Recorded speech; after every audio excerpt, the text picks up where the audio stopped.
Hello and welcome back to sports. We are going to wrap up our special 2024 SEC Media Day coverage with the LSU Tigers and head coach Brian Kelly. Now, LSU and head coach Brian Kelly finished last season 10-3 and capped their year off with a win in their 2024 ReliaQuest Bowl against the Wisconsin Badgers. Now, the Tigers had the #1 offense in all of college football last season, averaging over 45 points per game, and were led by Heisman Trophy winning quarterback Jaden Daniels. But this is a new season, and there is no more Jaden Daniels at LSU. Head coach Brian Kelly spoke on how he deals with expectations for his team when moving into a new football season.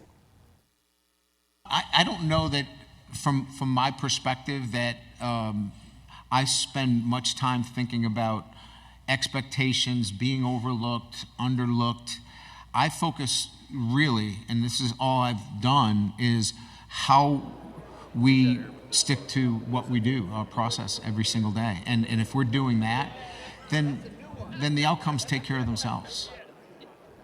Now, the outcomes, they might take care of themselves, but things may be more challenging now that Heisman quarterback Jaden Daniels is gone after being drafted by the Washington Commanders. But according to Brian Kelly, their quarterback room is as strong as ever.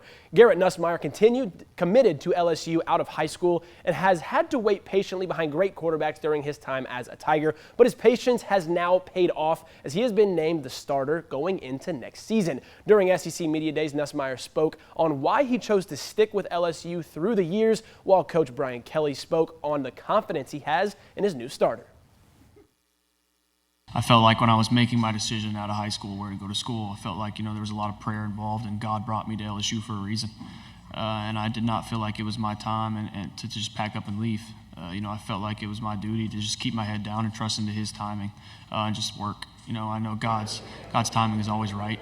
Sometimes we want things right away, and that's not how it's supposed to be. So, hopefully it'll pay off in the long run.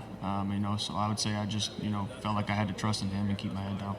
When you're handing off to a quarterback that you have felt all along could lead you to a championship as well, it's probably as comforting as you could be as a head coach when you lose your Heisman Trophy winner, unless you get him back.